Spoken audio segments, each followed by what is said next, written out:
Perkenalkan, nama saya Muhammad Jimmy dengan NIM 23042062. Di sini saya akan menyampaikan materi tentang pengertian pelayanan publik. Pengertian pelayanan merupakan suatu usaha untuk mempertinggi kepuasan pelanggan. Pelayanan publik atau public service adalah segala kegiatan pelayanan yang dilaksanakan oleh penyelenggara pelayanan publik sebagai upaya pemenuhan kebutuhan penerimaan pelayanan maupun pelaksanaan ketentuan peraturan undang-undangan. Hakikat pelayanan publik melayani masyarakat baik sebagai kewajiban maupun sebagai kehormatan merupakan dasar bagi terbentuknya masyarakat yang manusiawi. Pelayanan publik pada hakikatnya pemberian pelayanan prima kepada masyarakat merupakan kewajiban aparatur negara sebagai abdi masyarakat. Hakikat pelayanan publik bagi organisasi melayani konsumen merupakan saat yang menentukan peluang bagi organisasi untuk menunjukkan kredibilitas dan kapabilitasannya. Abad ke-21 adalah abad pelangganan. Semakin maju sebuah negara akan semakin banyak masyarakat yang bekerja di sektor jasa. Pelayanan umum adalah pemberian jasa baik yang diberikan oleh pemerintah, swasta atas nama pemerintah atau swasta, dengan ataupun tanpa pembayaran guna memenuhi kebutuhan dan kepentingan masyarakat. Strategis dasar dalam menyelenggarakan pelayanan. Menetapkan tujuan yang jelas. 1. Memperkerasi atau menentukan kembali budaya organisasi. 2. Mengembangkan komunikasi yang efektif dan konsisten. 3. Melembagakan pendidikan dan pelatihan. 4. Mendorong perbaikan terus-menerus. Kategori barang dan jasa. Barang atau jasa privat atau private goods. Barang jasa tol atau toll goods. Barang atau jasa umum atau common poll goods. Barang atau jasa kolektif atau collective goods. Klarifikasi pelayanan publik. A. Pelayanan administratif, yaitu pelayanan yang menghasilkan berbagai bentuk dokumen resmi yang dibutuhkan oleh publik. B. Pelayanan barang, yaitu pelayanan yang menghasilkan berbagai bentuk atau jenis barang yang digunakan oleh publik. C. Pelayanan jasa, yaitu pelayanan yang menghasilkan berbagai jasa yang dibutuhkan oleh publik.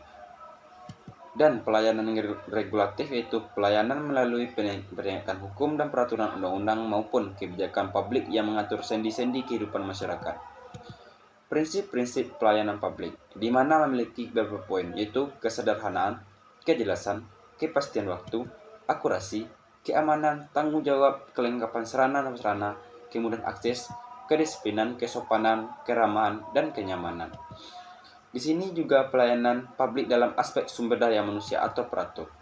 Struktur organisasi disusun sesuai dengan keperluan operasional, bukan untuk memenuhi jumlah posisi yang ada pada setiap eselon. Mengaudit hasil pemindahan staf atau pegawai ke daerah-daerah dan bagian-bagian lain. Modernisasi manajemen sumber manusia. Profesionalisme kualifikasi pekerjaan. Seleksi dalam penerimaan dan promosi berdasarkan sistem merit dan kompetitif terbuka. Reformasi sistem pengajian. Kualitas pelayanan publik, di mana memiliki beberapa poin. Yang pertama itu prosedur pelayanan. Prosedur pelayanan yang dilakukan bagi pemberi dan penerima pelayanan termasuk pengaduan. Yang kedua itu waktu penyelesaian. Ditetapkan sejak pengajuan permohonan sampai ke penyelesaian pelayanan termasuk pengaduan. Yang ketiga itu biaya pelayanan dalam hal ini. Biaya tarif pelayanan termasuk rincian yang ditetapkan dalam proses pemberian layanan. Yang keempat itu proses pelayanan. Hasil pelayanan yang akan diterima sesuai dengan ketentuan yang ditetapkan. Yang kelima itu sarana dan prasarana. Harus disediakan secara memadai oleh penyelenggara pelayanan publik. Yang kelima itu kompetisi petugas pemberian pelayanan harus ditetapkan dengan tetap. Berdasarkan pengetahuan, keahlian, keterampilan, sikap, dan perilaku yang dibutuhkan. Faktor penentuan keberhasilan manajemen. Di sini tentunya ada beberapa faktor. Yang pertama itu faktor kepemimpinan. Yang kedua fokus pada pelanggan.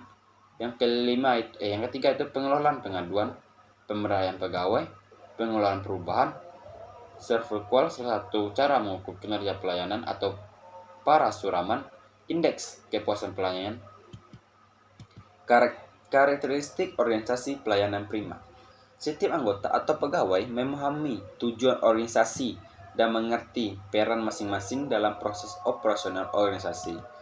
Menghargai keberadaan setiap orang dalam organisasi dan memberi kesempatan dan dorongan untuk mengembangkan potensi masing-masing. Fokus utama adalah melayani klien atau masyarakat. Kerjasama dan kerja tim menjadi budaya kerja hari-harian. Para pemimpin atau pejabat sepenuhnya terlibat dalam program dan inisiatif peningkatan kualitas pelayanan. Setiap orang dalam organisasi berkonsentrasi pada pencapaian kinerja dan kualitas pelayanan, berorientasi kepada perbaikan kinerja secara berkelanjutan. Organisasi dan seluruh anggota atau kepegawaian menghargai dan mampu memahami harapan-harapan para stakeholder dan mengetahui bagaimana memberikan kepuasan kepada mereka dan quality and innovative drive. Langkah-langkah strategi yang dapat dilakukan dalam meningkatkan pelayanan publik, di mana itu membangun kesadaran melayani bagi aparatur, membangun kesadaran masyarakat sebagai konsumen dengan membuka kesempatan-kesempatan yang seluas-luasnya kepada masyarakat, baik langsung maupun melalui media massa untuk menyampaikan sarana dan atau pengaduan mengenai pelayanan masyarakat. Mengadakan kompetisi pelayanan untuk instansi yang memberikan pelayanan sejenis. Membangun kepercayaan publik. Kepercayaan terhadap publik menjadi perdebatan yang penting di beberapa negara, walaupun kepercayaan ini mulai memperoleh perhatian dari berbagai pihak. Sekian, terima kasih materi yang dapat saya sampaikan. Saya tutupi dengan Assalamualaikum warahmatullahi wabarakatuh.